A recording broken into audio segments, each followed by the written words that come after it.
সাবার যাইবো নাকি? এই গাড়ি সাবার যাইবো? আমার তো ভাই ভাড়া লয়ে তো সমস্যা নেই, ভাড়া দিবো। আরে গেটের সামনে আমরা দাঁড়ায় রয়েছেন কে? আরে ভাই এত ধাক্কান কিনলি গা? জিগাই লই ভাড়া কত? ভাড়াটা জিগাই কয় টাকা ভাড়া, তারপরে যাই। ভাই ভাড়া কত? 40 টাকা। 40 টাকা আমি যাবো না ভাই, যান আপনি যান। হ্যাঁ, এটা আজব পাবলিক ঘুরতে যায় ঢাকা শহরে। ঢাকা শহরে বাসে ওঠা যে কি ঝামেলা, এর লেগেই মন চায় না ঢাকা শহর থাই। কি রে পকেট খালি কে? কি রে আমার মোবাইল কই গেল? মাত্রই তো ফোনে কথা কয়ে উঠলাম। এ ভাই দাঁড়ান তো একটু।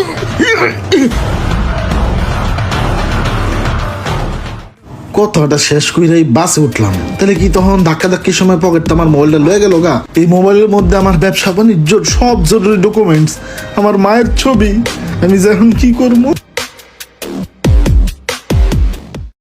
দাঁড় বেটা, কি ফোন চুরি করলাম? অ্যান্ড্রয়েড ফোন চুরি করাই ভালো।